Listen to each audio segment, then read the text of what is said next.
considered spending a full year with one lens? Well, I did. Let's talk about it. 1 year, 365 days, just one lens, the 28mm. Yep, it's been a full year, and I've got some thoughts, lots of them. Hey there, thanks for clicking on the video. Welcome, I'm Jay. And you know what? Before the 28mm obsession, I did a whole year with this 35 right here. And if you're curious about that, I'll drop that at the end of this video. But before we dive in too deep, let's answer the obvious. Will a new lens make you a better photographer? Nope. What will then? Well, time and effort. That's the secret sauce. Now, this video differs from my 35mm video because instead of compiling my thoughts in one sitting, I wrote all my impressions for the 28mm over the course of the year. Hell, I was still jotting down epiphanies as late as yesterday. There's a lot of nuggets in this one though, and I hope that you get some use out of them in some way. Anyhow, when I think of the 28mm field of view, Diego Rivera's 1931 painting Caña de Azúcar comes to mind. My colleague has a poster of it hanging in his room. I got a chance to see it actually, the original, at the art museum recently. And then it hit me. That's a 28mm. Well, kinda, it's a painting, but the depth, the richness of that perspective, that's what this lens can capture. Here's another example from National Geographic legend Sam Abel. Look at that frame. That's the 28mm magic right there. Now, I'm not claiming that I captured this level of magic, but I certainly tried, and you can be the judge. The 28mm is considered a wide lens, and since it's easy to crop into a wide frame, early on I gave myself a rule, which was to compose shots as correctly as possible in camera to resist the allure of the crop tool. This challenge of using one lens for a full year has helped me understand how impactful your lens choice can be and how that influences the way you move about in the streets and around people, especially when you're using a prime lens, where you can't zoom in. You have to physically walk in or walk out, and that has an impact on everyone around you, not to mention the final photo.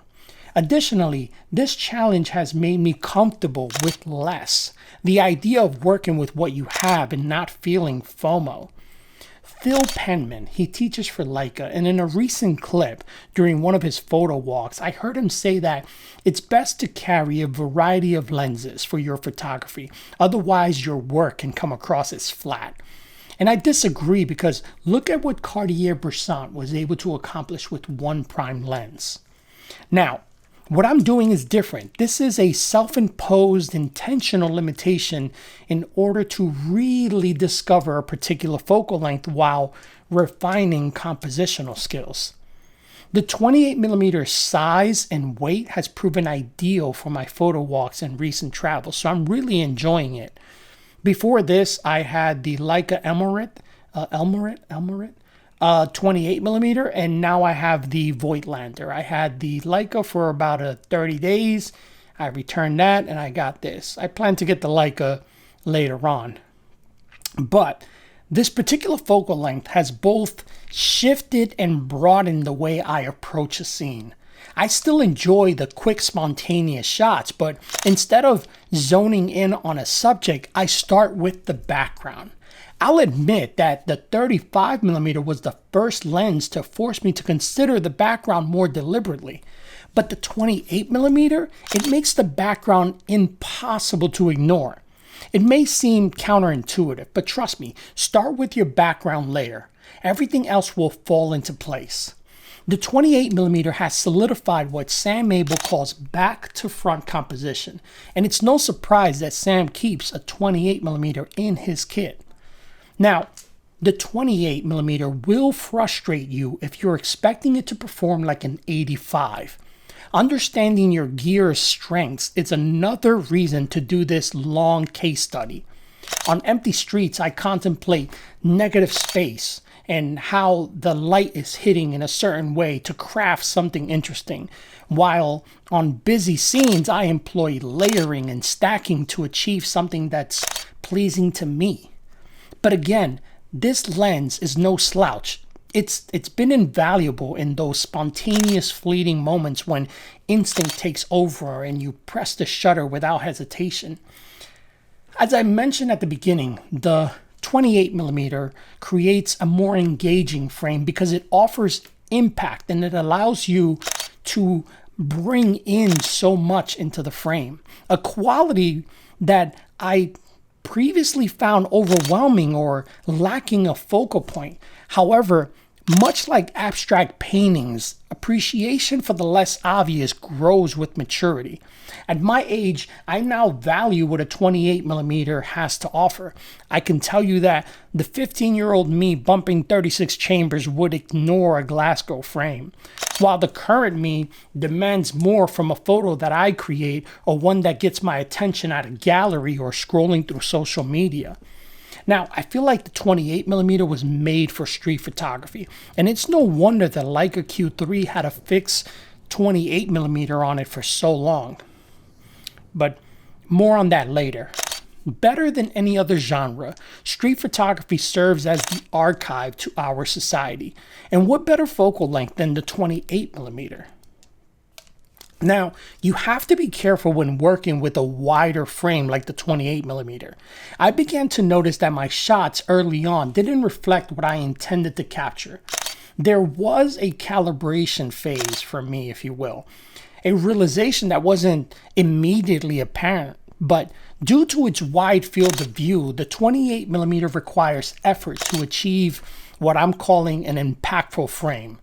Looking back at my shots, I realized that I could have benefited from walking up a bit. So if you want to unlock the 28mm's full potential, get closer. Outside of that, you have to really work the scene and be fanatical about framing. The wide field of view can easily encompass everything indiscriminately, including distractions. And without careful composition or getting closer, your frames run the risk of coming across empty, unrefined, or chaotic. In essence, mastering the 28mm is not difficult per se, but it does take time and a bit of confidence or cojones. More than time though, it takes effort. I found that the 28 was especially good at getting shots of subjects coming towards me, and I was able to snap that shot and get some background in there. On the flip side, I found it disappointing when the scene fell outside of the lens's sweet spot, rendering the subjects too small or less impactful. But that said, the 28 can produce some expansive wide views when the moment calls for it. While in tight spaces, it offers extra room to frame the shot just right. Constraints can spur creativity and incite action as long as you have the confidence to embrace them. I recall selling my Harley for this M11 monochrome, and I was convinced at the time that the Leica Q3 with its fixed 28mm wasn't for me. I perceived it to be too limiting. However, after spending a full year with the 35mm and another with the 28, my perspective has shifted. Around the middle of the year, I began to formulate a solid opinion on the 28mm. Then around September of last year, Leica introduced the Q3 with a 43mm option. That caught my attention. For the first time, the Q3 offered an alternative to the 28mm that it was introduced with. And if I had to choose between the Q3 with the 28 and the Q3 with the 43mm, it would be a tough decision because for the longest time, my photographic style leaned towards narrow, compressed composition with isolated subjects. However, using the 28 for a full year clarified my preference. Today, if given the chance, I would opt for the Leica with the 28 because I find it more versatile and fun for everyday use. It would perform well in tight spaces and it would excel at my favorite genre, which is street photography. So what have I learned? Honestly, well, that I'm a bit shy when it comes to 28mm standards. It's not for the timid. out of my 3 primes, my 50, my 35, and the 28, this one is the one that's most likely to get me into an awkward situation. Getting that close means invading personal space, and I learned that it's hard for me. Initially, I had no strong opinions about the 35 or the 28 because I lacked the first-hand experience, but to foster growth as a photographer, I committed to using this wide lens exclusively for a year. I'm sharing this experience with you in hopes to inform, inspire, or at the very least entertain.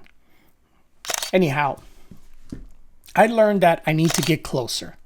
The 28mm exposed my tendency to play it safe. I need to take more chances. The other lesson is that I need to work the scene. The 28mm is not as obvious as other lenses. And my last hot take is a personal preference. But I learned that when you're sharing a 28mm photo, it's best to share it as a print, not so much on social media. Hey, but that's just me. Anyhow, I hope you got something from this video. Let me know if you have tried the 28 and how do you feel about it down in the comments. Consider giving the video a like and maybe possibly subscribing. But until my next video, let's keep creating.